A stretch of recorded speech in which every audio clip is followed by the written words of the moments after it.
Hello everyone, আশা করি সবাই ভালো আছো। আমিও ভালো আছি। তো যেটা বলেছিলাম এর আগের ভিডিওতে নেক্সট পার্ট নিয়ে আসবো, তো শুরু হয়ে গেল আরেকটি। তো আমরা অতটা বড় তো ভিডিও দিতে পারিনি জন্য আমি দুভাগে ভাগ করে নিয়েছিলাম। তো এদিকে দেখো আমরা যে ছুটছিলাম মানে রাস্তা দিয়ে, তো এখানে একটা খুব সুন্দর জায়গা, একটু ছায়াও রয়েছে, গাছপালাগুলো রয়েছে, এখানে দাঁড়িয়েছি। আর ওখান থেকে আবার বেরিয়ে চলে এলাম এই যে সেতুর কাছে। তো এবারে এই সেতুর নিচ দিয়ে যাব, এটাই হচ্ছে মেন। আর যেটা দেখার জন্য এসেছি, এটা হচ্ছে গাজলডোবা সেতু, এটার জন্য এসেছি এত দূর থেকে। তো আর সত্যি পরিবেশটা ভীষণ সুন্দর, আর এতটা রোদ গরম কি বলবো, মানে প্রচণ্ড রোদ উঠেছিল। তোমরা দেখতেই পাচ্ছ আকাশ কেমন পরিষ্কার চকচক করছে। তো দেখো কি সুন্দর করে আমরা যাচ্ছি নিচ দিয়ে। তবে খুব ইচ্ছে ছিল ওখানে দাঁড়িয়ে ছবি তুলবো, কিন্তু আর হলো না। যার মানে প্রচণ্ড রোদ, ওখানে দাঁড়িয়ে থাকার মতো পরিস্থিতি নেই। তো যেহেতু ওরাও দাঁড়াবে না কেউ। আর এই যে দেখো এই পাশটা দিয়ে খুব সুন্দর একটা রাউন্ড করে যাচ্ছে রাস্তাটা, এত ভালো লাগছিল আমার।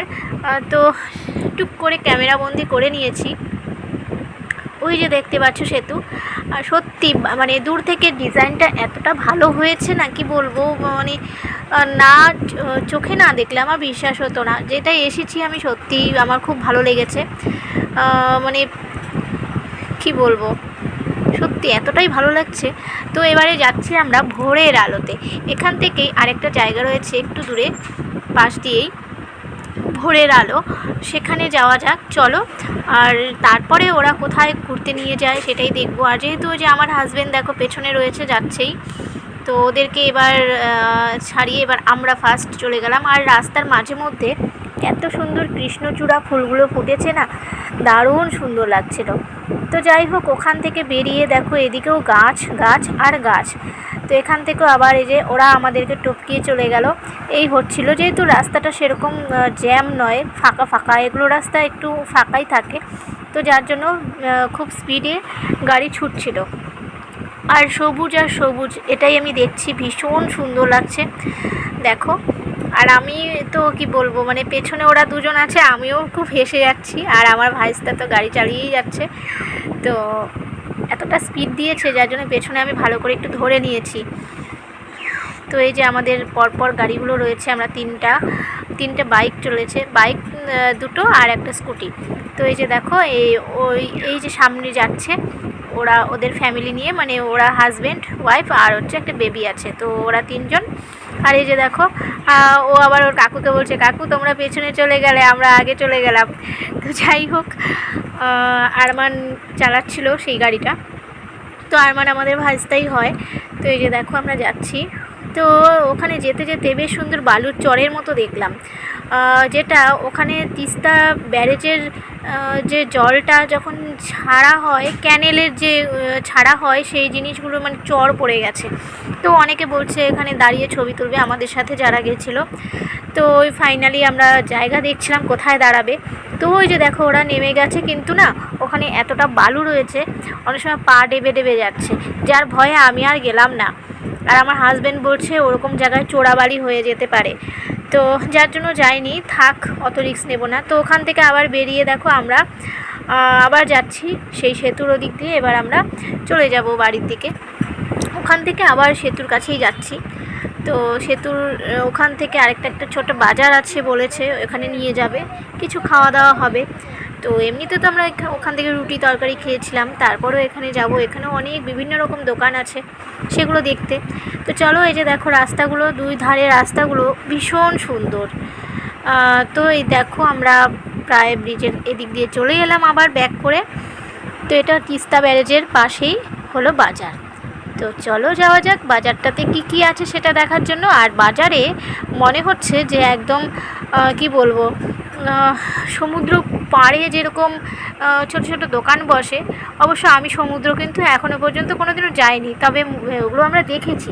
তো সেরকমই ওই ছোটোখাটো দোকানগুলো আশেপাশে বেশ সুন্দর ছোটো ছোটো করে বসে পড়েছে। তো চলো যাওয়া যাক। এখানে এসেই দেখছি কি সুন্দর চিংড়ি মাছের পকোড়া, বিভিন্ন রকম আইটেম করে রেখেছে দেখো, দোকানগুলো সাজিয়ে সাজিয়ে ভীষণ সুন্দর লাগছে। আর শুধু এই একটা দোকান নয়, বহু বহু দোকান রয়েছে, তো আমার খুব ইচ্ছে ছিল, হাজব্যান্ডকে বলেছিলাম আইসক্রিম খাবো, তো সেটা আর হলো না ফাইনালি। তো আমরা এখানে দাঁড়িয়ে পড়লাম। এই যে দেখো, এখান থেকে দাঁড়িয়ে আমি আবার একটু সাইডে এসে নদীটা ঘুরিয়ে দেখাচ্ছি, যেটা আমাদের তিস্তা নদী বলা হয়। দেখো এখন কতটা শান্ত স্থির রয়েছে, এমনকি চর পড়ে গেছে। কিন্তু এটাই এমন সময় ভয়ঙ্কর হয়ে ওঠে, বৃষ্টি হলে, বর্ষাকালে, মানে ভয়ঙ্কর, কত যে ক্ষতি হয়ে যায় মানুষের। তো এই ব্রিজটার সামনে এসে এদিকে আমরা দাঁড়িয়ে দাঁড়িয়ে দেখছি, তো ঘুরে ঘুরে দেখছি। তো এবারে আমাদের খাওয়া দাওয়ার পালা। অর্ডার হয়ে গেছে চিংড়ি মাছের পকোড়া, তো পকোড়া নিয়ে বসে পড়েছি পকোড়া খেতে। আর দেখো চিংড়ি মাছের পকোড়াটা এত বড় বড়, মস্ত বড় বড়, গোল করে রাউন্ড করে এই বড়াটাই খেয়েছি। আর একজন নিয়েছিল এই গলদা চিংড়ি, তো আমি গলদা চিংড়ি খাবো না, আমি ওই চিংড়িটাই খেলাম। আর তোমাদের দাদাভাইকে বলেছি কিছু খাও কিছু খাও, ও তো একটু শারীরিক প্রবলেম রয়েছে জন্য খাবে না, অনেক সমস্যা আছে। তো তবুও বললাম শুধু একটা ডিম সেদ্ধ খেয়ে নিতে পারো, অনেক কিছু বাছ রয়েছে যার জন্য খাওয়া হয় না ওর কিছু। তো এবারে আমরা ওখান থেকে খাওয়া দাওয়া করে একটু বসে তারপর বেরিয়ে গেলাম। এবার আমরা সোজা বাড়ির দিকে রওনা হব, যেহেতু বিকেল 4টে বেজে গেছে, আমাদের যেতে একটু সময় লাগবেই, অনেকটা দূরের রাস্তা। তো এখানে বেরিয়েই আবার বললো একটু ব্রিজের সামনে দাঁড়ানো হবে। তো এবার ফাইনালি ব্যারেজ, যেটা মেন ব্যারেজ, যে সেখানে দাঁড়ালাম। এখানে আরমান বলছিল এখান থেকে, মানে বর্ষাকালে যখন জল, এর আগে যে আমাদের এখানে বিশাল একটা কি বলবো, মানে ধস নেমে খুব ছিন্ন বিচ্ছিন্ন হয়ে গেছিলো, সিকিমে যে পরিস্থিতি হয়েছিল হয়তো তোমরা অনেক খবরে দেখেছো, সেই যে বিধ্বংসী রূপ এই ব্যারেজ থেকে জল ছেড়েছিল, এখান দিয়ে কত মৃত মানুষ, কত কিছু সব ভেসে ভেসে গেছে, এখান থেকে সবাই দেখেছে। আর তখন একদম মানে কি বলবো, আর ওইদিকে দেখো পাহাড়, আকাশগুলোতে পাহাড় ভাসছে। তো ঘুরিয়ে ঘুরিয়ে দেখছি, আর এতটা রোদ যে কি বলবো, মুখটা আমার ঘেমে একদম শেষ হয়ে গেছে। তো তোমাদের দাদা ভাইও এখানে এলো, এখানে দাঁড়ালাম আমরা। যদি এই পাশ থেকে একটু হাওয়াটা আসতো ভীষণ ভালো লাগতো, কিন্তু সে তো উপায় নেই, এতটা রোদ। আর তবু আসতে পেরে সত্যি খুব খুশি হয়েছিলাম। আবার যদি কোনো দিন যেতে পারি, জানি না আবার কবে হবে। তো আমার না কী বলবো, মানে সবারই তো ঘুরতে তো বেশি ভালোই লাগেই, ঘুরতে গেলে কার খারাপ লাগবে, সবারই ভালো লাগে, কিন্তু সব সময় হয়ে ওঠে না, তারই মাঝেও চেষ্টা করা হয়। তো এতটা এই জায়গাটায় আসতে পারবো আমি ভাবতে পারিনি সত্যি। তো যাই হোক, সেই আবার আরমান দেখো ছুটছে ছুটছে, গাড়ি নিয়ে ছুটছে এবার ফেরার পথে এদিক দিয়ে আবার বেরোলাম। চলো এবার যাওয়া যাক বাড়ির দিকে। আর 4টে, 4:30 মতো বেজেই গেছে। একটু ওখানেও দাঁড়ালাম, এখানেও দাঁড়ালাম, এই করতে করতে না কীভাবে যে চলে যায় বেলাটা বোঝাই যায় না। তো চলো।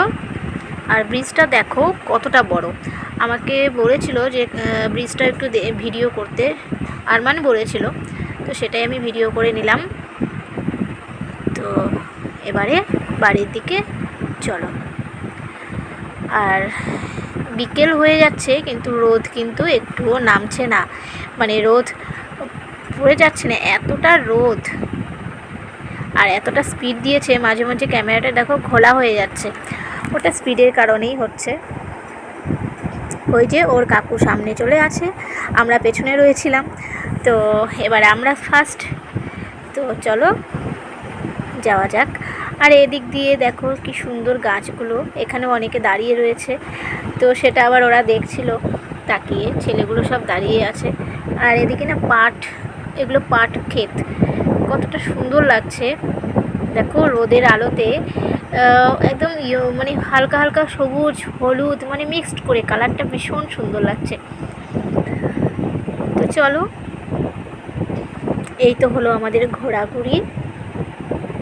এবার আর কি, এখন ফেরার পথে বাড়ি চলে যাচ্ছি সেই একই রাস্তা দিয়েই, যেটা তোমরা দেখেছো আমরা এদিক দিয়ে এসেছিলাম, আবার সেই একই রাস্তা ব্যাক করছি। আর রাস্তাগুলো সত্যি একটা কথা মানতেই হবে, রাস্তাগুলো কিন্তু খুব সুন্দর, আর খুব সুন্দর জন্য গাড়িগুলো চলে এত সুন্দর, ভালো লাগে। আর দুধারে দেখো গাছগুলো, এটা চা পাতা বাগানের পাশ দিয়ে যাচ্ছি, এদিকে বাড়ি রয়েছে, কত চা পাতা বাগান, কি ভালো লাগছিল। ইচ্ছে করছিল ওখানে দাঁড়িয়ে কিছু ছবি তুলি, কিন্তু শেষ সম্ভব নয়, তো সব সময় তো সব জায়গায় দাঁড়ানো সম্ভব নয়।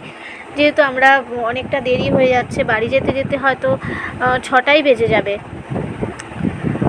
তো আবার একটা রাস্তায় উঠে পড়লাম, এদিক দিয়ে আবার বেরিয়ে যাচ্ছি। দেখো এদিক দিয়ে যাচ্ছি, আর এটা অ্যাকচুয়ালি ফ্লাইওভারের ওখান দিয়ে যাওয়া হচ্ছে। এটাও নতুন করেছে আমাদের এদিকে ফ্লাইওভারটা, সেখান দিয়ে যাচ্ছি। তো চলো আজকের মতো আমার ভিডিওটা এখানেই শেষ করছি। সবাই ভালো থেকো, টাটা।